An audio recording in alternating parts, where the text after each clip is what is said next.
حدیث نمبر 5468۔ حضرت انس رضی اللہ عنہ سے مروی ہے، فرماتے ہیں بقیع میں ایک شخص نے دوسرے آدمی کو یا ابا القاسم کہہ کر آواز دی۔ رسول اکرم صلی اللہ علیہ وسلم نے اس کی طرف دیکھا تو اس شخص نے کہا یا رسول اللہ، میں نے آپ کو نہیں پکارا تھا۔ اس پر رسول اکرم صلی اللہ علیہ وسلم نے فرمایا میرے نام کے ساتھ نام رکھو اور میری کنیت نہ رکھو۔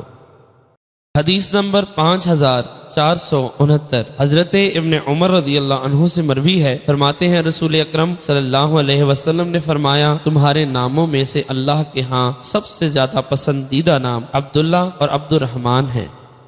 حدیث نمبر 5470۔ حضرت جابر بن عبداللہ رضی اللہ عنہ سے مروی ہے، فرماتے ہیں ایک شخص کے ہاں لڑکا پیدا ہوا تو اس نے اس کا نام محمد رکھا۔ اس کی قوم نے کہا تم نے اپنے بیٹے کا نام رسول اللہ صلی اللہ علیہ وسلم کے نام پر رکھا ہے، ہم تمہیں ایسا نہیں کرنے دیں گے۔ وہ شخص خود اپنے بچے کو اپنی پشت پر اٹھا کر نبی اکرم صلی اللہ علیہ وسلم کی خدمت میں پہنچا اور عرض کیا یا رسول اللہ، میرے ہاں ایک بچہ پیدا ہوا ہے اور میں نے اس کا نام محمد رکھا ہے، لیکن میری قوم کہتی ہے ہم انہیں رسول اکرم صلی اللہ علیہ وسلم کے نام پر نام نہیں رکھنے دیں گے۔ نبی اکرم صلی اللہ علیہ وسلم نے فرمایا میرے نام پر نام رکھو لیکن میری کنیت نہ رکھو، میں قاسم ہوں کیونکہ میں تقسیم کرتا ہوں۔